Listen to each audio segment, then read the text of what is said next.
जोहार। केंद्रीय कैबिनेट से एक देश एक चुनाव लागू करने के विधेयक को मंजूरी मिल गई है। न्यूज एजेंसी पीटीआई ने सूत्रों के हवाले से एक खबर दी है जिसमें कहा गया है कि अगले हफ्ते इस बिल को संसद में पेश किया जा सकता है। सरकार इस बिल पर आम सहमति बनाना चाहती है और इसीलिए संसद से बिल को चर्चा के लिए ज्वाइंट पार्लियामेंट्री कमेटी यानी कि जेपीसी के पास भेजा जाएगा। जेपीसी इस बिल पर सभी राजनीतिक दलों के प्रतिनिधियों के साथ चर्चा करेगी। सितंबर में सरकार ने इसके लिए बनाई गई हाई लेवल कमेटी की जो सिफारिशें थी तो उन सिफारिशों को मंजूरी दी थी, जिसमें लोकसभा, राज्य विधानसभा और स्थानीय निकाय चुनावों को चरणबद्ध तरीके से एक साथ कराने का प्रस्ताव था। इन सिफारिशों के अनुसार पहला बिल संविधान के अनुच्छेद 82A यानी कि 82A में संशोधन करेगा, जिसमें लोकसभा और विधानसभाओं के जो कार्यकाल है तो उन कार्यकाल की समाप्ति एक साथ हो सकेगी। इस बिल को लागू करने के लिए राज्यों से सहमति की जरूरत नहीं होगी, लेकिन अगर स्थानीय निकाय चुनावों को लोकसभा और विधानसभा चुनाव के साथ करने का प्रस्ताव आता है तो उसे कम से कम 50% राज्यों की विधानसभाओं से मंजूरी की आवश्यकता होगी। अगर यह बिल पास हो जाता है तो 2029 तक वन नेशन वन इलेक्शन हो जाएगा। कमेटी की रिपोर्ट के मुताबिक एक देश एक चुनाव लागू करने के लिए कई राज्य विधानसभाओं का कार्यकाल घटेगा। जिन राज्यों में विधानसभा चुनाव 2023 के आखिर में हुए हैं उनका कार्यकाल बढ़ाया जा सकता है। विधि आयोग के प्रस्ताव पर सभी दल सहमत हुए तो यह 2029 से ही लागू होगा। इसके लिए दिसंबर 2026 तक 25 राज्यों में विधानसभा चुनाव कराने होंगे। वन नेशन वन इलेक्शन पर विचार के लिए पूर्व राष्ट्रपति यानी कि रामनाथ कोविंद की अध्यक्षता में 2 सितंबर 2023 को एक पैनल बनाया गया था। इस पैनल ने स्टेक होल्डर्स, एक्सपर्ट्स, इन सबसे चर्चा के बाद 191 दिन की रिसर्च के बाद 14 मार्च को राष्ट्रपति द्रौपदी मुर्मू को अपनी रिपोर्ट सौंपी थी। एक देश एक चुनाव पर रिपोर्ट तैयार करने से पहले 7 देशों की चुनाव प्रक्रिया पर स्टडी की गई। कोविंद पैनल के मुताबिक एक साथ चुनाव के लिए अन्य देशों का तुलनात्मक विश्लेषण किया गया, जिसका उद्देश्य चुनाव में निष्पक्षता और पारदर्शिता के लिए सबसे बेहतर अंतर्राष्ट्रीय प्रथाओं की स्टडी और उन्हें अपनाना था। इन 7 देशों की बात की जाए तो इन 7 देशों में Sweden, Belgium, Germany, Japan, Philippines, Indonesia और दक्षिण अफ्रीका शामिल है। दक्षिण अफ्रीका की बात की जाए तो यहाँ वोटर नेशनल असेंबली और प्रोविंशियल लेजिस्लेचर दोनों के लिए एक साथ वोटिंग करते हैं। हालांकि नगरपालिका चुनाव प्रांतीय चुनाव से अलग होते हैं। 29 मई को दक्षिण अफ्रीका में नई नेशनल असेंबली के साथ साथ हर प्रोविंस के लिए प्रांतीय विधानमंडल के चुनाव हुए थे। स्वीडन की बात की जाए तो यह देश अनुपातिक चुनावी प्रणाली अपनाता है, यानी राजनीतिक दलों को उनके वोटों के आधार पर निर्वाचित विधानसभा में सीटें सौंपी जाती है। उनके पास एक ऐसी प्रणाली है जहां सांसद, काउंटी और नगर परिषदों के लिए चुनाव एक ही समय में होते हैं।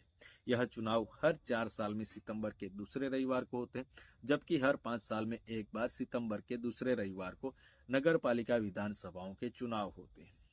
आगे जर्मनी और जापान की बात की जाए तो समिति के सदस्य सुभाष सी कश्यप ने बुंडेस्टाग द्वारा चांसलर की नियुक्ति की प्रक्रिया के अलावा विश्वास के रचनात्मक वोट के जर्मन मॉडल का समर्थन किया। उन्होंने जापान की जो प्रक्रिया है उनका भी समर्थन किया। जापान में प्रधानमंत्री को पहले नेशनल डाइट सिलेक्ट करती है, उसके बाद सम्राट उस पर मोहर लगाते हैं। उन्होंने जर्मन या जापानी मॉडल के समान एक मॉडल अपनाने की भी वकालत की। आगे इंडोनेशिया की बात की जाए तो 2019 से इंडोनेशिया एक साथ चुनाव करा रहा है। यहाँ राष्ट्रपति, उपराष्ट्रपति दोनों एक ही दिन चुने जाते हैं। मतदाता गुप्त मतदान करते हैं और डुप्लीकेट मतदान को रोकने के लिए अपनी उंगलियों को अमिट स्याही में डुबाते हैं। 14 फरवरी 2024 को इंडोनेशिया ने एक साथ चुनाव कराए। इसे दुनिया का सबसे बड़ा एक दिवसीय चुनाव कहा जा रहा है, क्योंकि लगभग 200 मिलियन लोगों ने सभी 5 स्तरों यानी कि राष्ट्रपति, उपराष्ट्रपति, संसद सदस्य, क्षेत्रीय और नगर निगम के सदस्यों ने वोटिंग की थी। अब इस समिति में कौन कौन 8 सदस्य हैं उनकी भी बात करें तो सबसे पहले भारत देश के जो पूर्व राष्ट्रपति हैं रामनाथ कोविंद, जो इस समिति के अध्यक्ष हैं वो है। दूसरे हैं हरीश साल्वे, जो एक वकील है। इस समिति में 3 नेता भी हैं, जिसमें हमारे देश के जो गृह मंत्री है अमित शाह वो शामिल है, कांग्रेस नेता अभीर रंजन चौधरी शामिल है और डीपीए पार्टी के नेता गुलाम नबी आजाद है। अन्य 3 सदस्यों में 3 पूर्व अफसर हैं। पहले हैं एनके सिंह, जो 15वें वित्त आयोग के पूर्व अध्यक्ष हैं। दूसरे हैं डॉक्टर सुभाष कश्यप, जो लोकसभा के पूर्व महासचिव हैं, और तीसरे हैं संजय कोठारी, जो मुख्य सतर्कता आयुक्त है। अब कोविन पैनल के जो 5 सुझाव हैं उनकी बात की जाए तो सबसे पहला सुझाव है कि सभी राज्य विधानसभाओं का कार्यकाल अगले लोकसभा चुनाव यानी कि 2029 तक बढ़ाया जाए। दूसरा उनका सुझाव है हंग असेंबली यानी कि किसी को बहुमत नहीं। नो कॉन्फिडेंस मोशन होने पर बाकी के कार्यकाल के लिए नए सिरे से चुनाव कराए जा सकते हैं। उनकी तीसरी सिफारिश है कि पहले फेज में लोकसभा विधानसभा चुनाव एक साथ कराए जा सकते हैं। उसके बाद दूसरे फेज में 100 दिनों के भीतर लोकल बॉडी के इलेक्शन कराए जा सकते हैं। चौथा उनका सुझाव है कि चुनाव आयोग लोकसभा, विधानसभा, स्थानीय निकाय चुनावों के लिए राज्य चुनाव अधिकारियों के परामर्श से सिंगल वोटर लिस्ट और वोटर आईडी कार्ड तैयार करेगा। पांचवा सुझाव है कोविन पैनल ने एक साथ चुनाव कराने के लिए उपकरणों, जनशक्ति और सुरक्षा बलों की एडवांस प्लानिंग की सिफारिश की है। अब वन नेशन वन इलेक्शन क्या है उसकी बात करें तो भारत में फिलहाल राज्यों के विधानसभा और देश के लोकसभा चुनाव अलग अलग समय पर होते हैं। वन नेशन वन इलेक्शन का मतलब है कि पूरे देश में एक साथ ही लोकसभा और विधानसभाओं के चुनाव, यानी मतदाता लोकसभा और राज्य के विधानसभाओं के सदस्यों को चुनने के लिए एक ही दिन एक ही समय पर या चरणबद्ध तरीके से अपना वोट डालेंगे।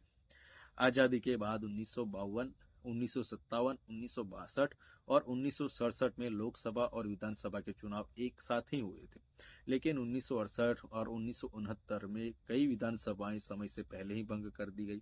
उसके बाद 1970 में लोकसभा भी भंग कर दी गई। इस वजह से एक देश एक चुनाव की परंपरा टूट गई। अब आने वाले वक्त में देखेंगे कि अन्य पार्टियां इसमें सहमत होती हैं या नहीं। शेयर जरूर करें। मिलेंगे दूसरे वीडियो में, तब तक के लिए जोहार, जय आदिवासी।